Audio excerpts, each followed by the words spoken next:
Aho, I still have some advice for you. Specifically, I will tell you the meaning of the precious special instructions of Luminous Great Perfection, the magnificent secret.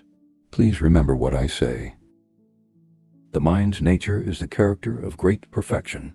As its essence is empty, it is free from the extreme of permanence. As its nature is luminous, the extreme of nothingness does not obtain. Its all-pervading responsiveness is free from conceptual elaborations.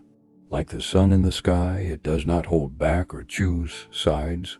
It is beyond all reference points, framing it as anything or everything.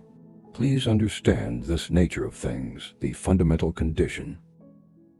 The nature of thoughts is that they are the phenomena of confusion, for they appear dualistically based on objects and agents of perception under the bewildering influence of unseeing.